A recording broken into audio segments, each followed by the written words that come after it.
Good morning. Welcome to this morning's edition of the Richard Urban Show. I'm your host, Richard Urban, coming to you from store Carpus Ferry, West Virginia.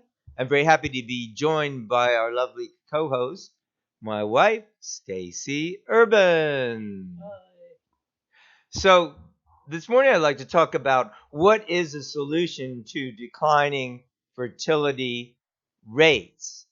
And the basic idea, I think, it's kind of like a no-brainer. Duh. I mean, people should, get married and then have children. But but in our modern culture, like you don't hear that talked about as much as you would think you would.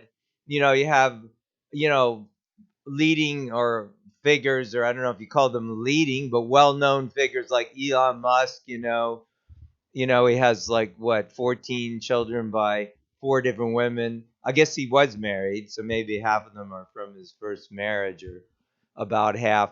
But still, that's not a very good example. Children need fathers and mothers, and they need to be brought up in a safe, stable environment. And in a future show, I'll talk more about those statistics. So there are really a number of different issues going on here. But the biggest one is that people aren't getting married, and it's certainly not just in the United States. Like people are marrying now much later. The average age of first marriage in 38 most developed countries, so-called OECD countries, is 32 for women and 34 for men. Wow, well, that's not the ideal age to bear children. I mean, it's okay, but you're already in a period of declining fertility. So what's going on? What are some reasons for that kind of statistic? Well, people are marrying later, but why are they marrying later? Another statistic in this is a quiz on United Families International, is saying what are the most commonly cited reasons young adults choose to delay or avoid marriage? And the biggest ones are concerns about financial stability and career goals and lack of pressure from family to marry. In other words, marriage has become even not expected necessarily in a lot of families. Well, shouldn't you, as a parent, me as a grandparent, as a parent, be guiding our children about the importance of marriage? And shouldn't we be guiding them not to have sex before marriage? I mean, I talk to my neighbors, friends, and I talk to them about like, are you telling your children not to have sex before marriage? Well, that's not a given. No, not necessarily. Even my own parents were, delinquent in that. Well, you have to set that clear expectation and lay out all the benefits and of waiting to have sex until marriage.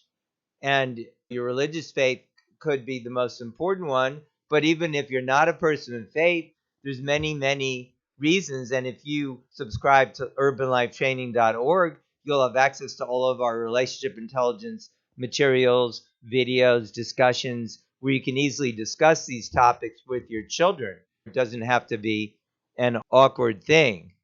So, and then we have, of course, the sexual revolution, so called, where birth control use became common. Used to be sex was equated with having children. Well, duh. But now there's been a decoupling. Well, not now. Maybe that's been like 50 years now, 60 years plus of sex from marriage and family. And actually, this has been disaster. And is it mostly a disaster for men? Well, yes, it's a disaster for men, but it's especially a disaster for women, getting hooked up with a bunch of psychopaths, swipe right, whatever, instead of waiting for marriage to have children, to have family. And then there's a whole feminist movement, the movement to move women into the workplace. Oh, I gotta have a career. Well, what's your most important thing you need to do? I think it's to have, and it's not for men and women, of course, it takes two, to have a family, to have children. And that's best done ideally in your 20s, not your 30s or 40s, for goodness sake. That's certainly pushing it. So, I mean, the whole like idea has gotten skewed crazy. So, do you have any thoughts on that? Stacy, about this topic? Well, I think one thing is that having children and marriage can bring love into your life, and that's something that I don't think should be missed. We all desire love. We all need a partner of love. There's many different factors too about now becoming so common, as I shared in my last episode. Go back and listen to that if you didn't hear it yet, about cohabitation. Like 70% of couples now say they're likely to cohabit at some point in their life. That's a bad idea. That reduces your chance of marital success, increases your chance of sliding into a bad relationship, and so many other things. And from the man's point of view, of course, if you have a godly man, which is what you should look for as a woman, that's not going to be the case. But if you have someone else who's ungodly or godly as they should be, then if you're going to give yourself to a person, and it applies to men too, but probably obviously affects women even more, then why would you do that if they're not giving you the commitment?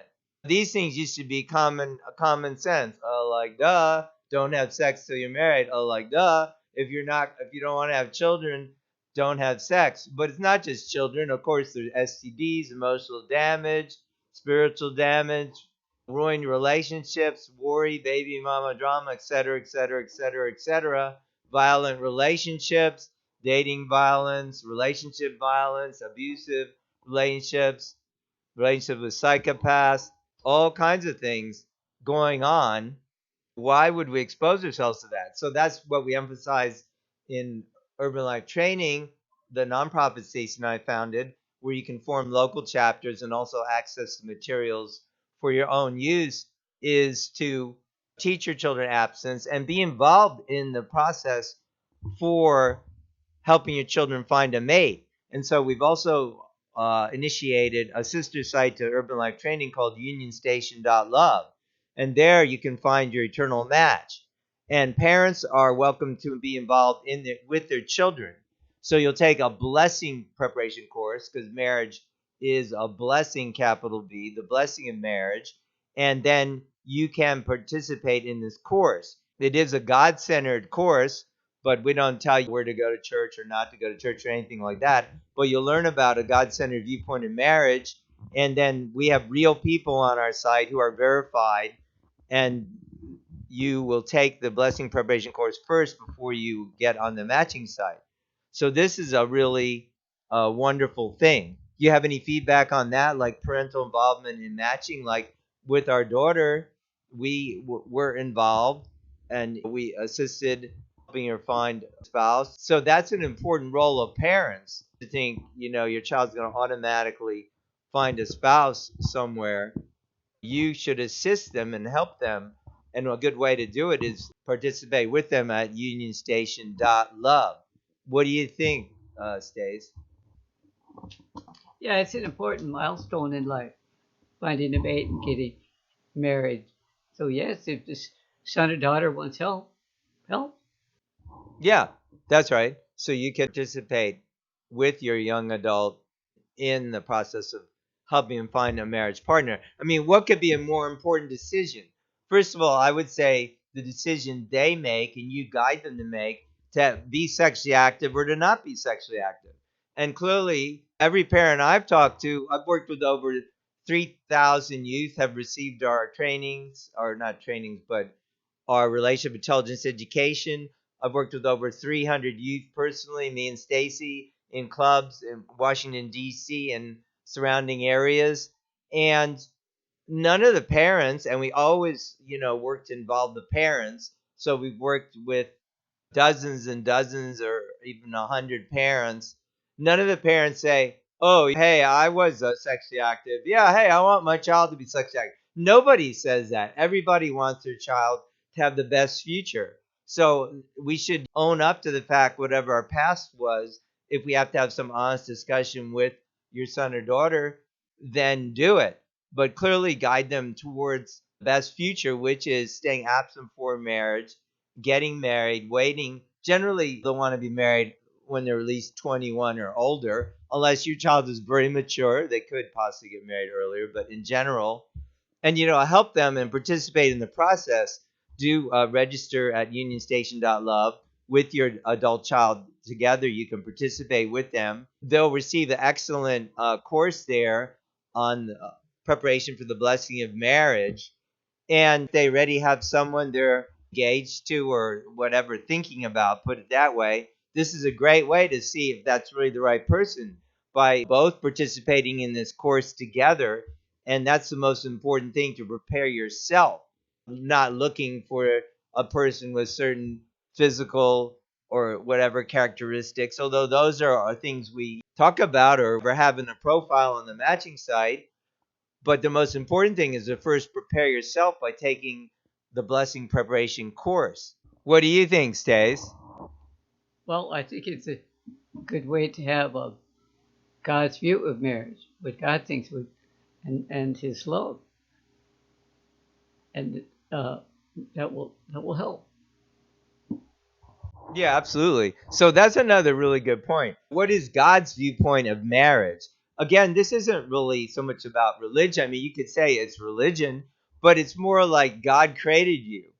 God created me. So, what is God's viewpoint of marriage? We talk about the decline of people having children, the decline of fertility, the decline in the marriage rate, crash like in South Korea to 55% decline in the last 35 years, but also a steep decline in all other developed nations. Not seeing God's viewpoint of marriage. If this is a top priority for you as a person, a young person, you should make it happen. Join unionstation.love. Join Urban Life Training to make sure you stay on track with your life and with your life goals. And that's really, I say, the most critical thing. Do you have a vision for your life where marriage is in your vision? And if so, do you have a vision where you're keeping sexual purity? If you've already jumped into a relationship, you can become a secondary virgin. And then you can also participate in our site that way.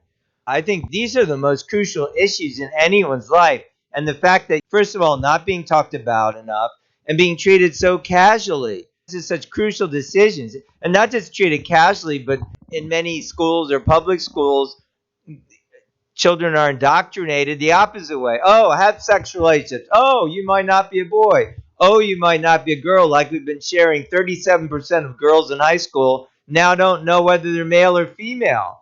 This should be on the headlines. What? 37% of girls don't identify as male or female? Not 3%, 37% don't know whether male or female. How could that be? How could that be? Because of indoctrination by schools, indoctrination. Of course, there's all social media and all that. That's crazy. That's completely unacceptable. Let's turn this around. Let's make a new culture of family and marriage and God-centered marriage. Do take advantage of resources at urbanlifetraining.org and unionstation.love. Any thoughts as we wind it down, Stace? You might learn something, by taking the course that would help you in your life. Absolutely. You might learn something. A good point. Like, who doesn't still need to learn something? If you don't need to learn anything and you know everything, you've got a problem. Nobody knows everything. So, thank you for joining today as we talk about what is the solution to declining fertility rates.